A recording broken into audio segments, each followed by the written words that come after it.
Procedamos en este segundo vídeo a estudiar la conservación de la masa en un flujo ideal estacionario. En primer lugar, definamos qué es la masa. De acuerdo con la segunda ley de Newton, la masa inercial de una partícula material puede expresarse como la resistencia que ésta ofrece a ser acelerada bajo la acción de una fuerza. A efectos prácticos y dentro de una escala macroscópica, podemos aproximar la masa de un cuerpo mediante la cantidad de materia, es decir, como la masa total de los nucleones que lo componen, es decir, neutrones y protones que lo forman. Podemos observar el patrón de platino iridiado que se utilizó hasta 2019 para definir el valor de 1 kilogramo. En general, la ley de conservación de la masa de Lavoisier postula que, en toda reacción química de un sistema aislado, la masa total del sistema permanece constante, es decir, que la masa consumida de los reactivos es igual a la masa de los productos resultantes. Sin embargo, en física nuclear se conocen muchas reacciones químicas que violan este principio dado. Ello se debe, en física fundamental, a que la masa no es más que energía en reposo. Por lo tanto, estrictamente hablando, lo que se conserva es la energía total, de la cual la masa es solo una parte. En el caso de un fluido no reactivo, el número de partículas se conservará siempre bajo la acción del flujo, de manera que no se puede crear ni destruir masa del fluido. En un flujo estacionario es posible delimitar un tubo utilizando un conjunto de líneas de corriente y dos secciones, una de entrada y otra de salida.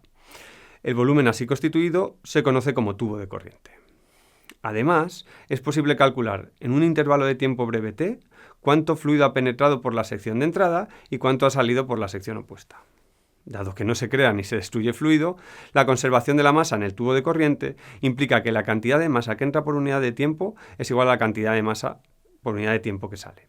Teniendo en cuenta que la masa entrante o saliente se relaciona con la densidad del fluido mediante el volumen respectivo y que es posible visualizar geométricamente los volúmenes como dos pequeños cilindros, uno a la entrada y otro a la salida, podemos relacionar la altura de estos discos con la velocidad del fluido.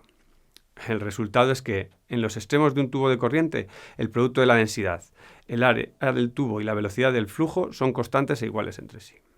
Suele definirse el caudal de un flujo como el volumen de fluido que atraviesa una sección por unidad de tiempo. En el caso de fluidos incompresibles en régimen estacionario, dado que la densidad del fluido no cambia, el caudal en un punto es la velocidad del fluido por la sección del tubo. Sin embargo, en términos generales, es más pertinente definir el caudal como la cantidad de masa que atraviesa una sección por unidad de tiempo. Dado que el caudal definido como flujo másico se conserva, si un tubo de corriente se bifurca en dos tubos de corriente por la aparición de un obstáculo, es fácil demostrar que el caudal total medido en el tubo de entrada es igual a la suma de los caudales de los tubos de salida. A la derecha podemos observar un río bifurcándose en Valiuk, al oeste de Rumanía. Un caso particularmente interesante es el de un fluido incompresible fluyendo por una tubería. Podemos expresar el caudal como el volumen que atraviesa una sección del fluido por unidad de tiempo y que, por lo tanto, es la velocidad del fluido por la sección.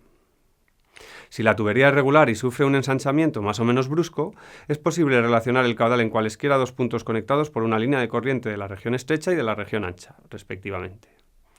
Puesto que el caudal se conserva, ha de ser el mismo en ambas regiones y, por lo tanto, la velocidad en la sección estrecha ha de ser mayor que en la sección ancha.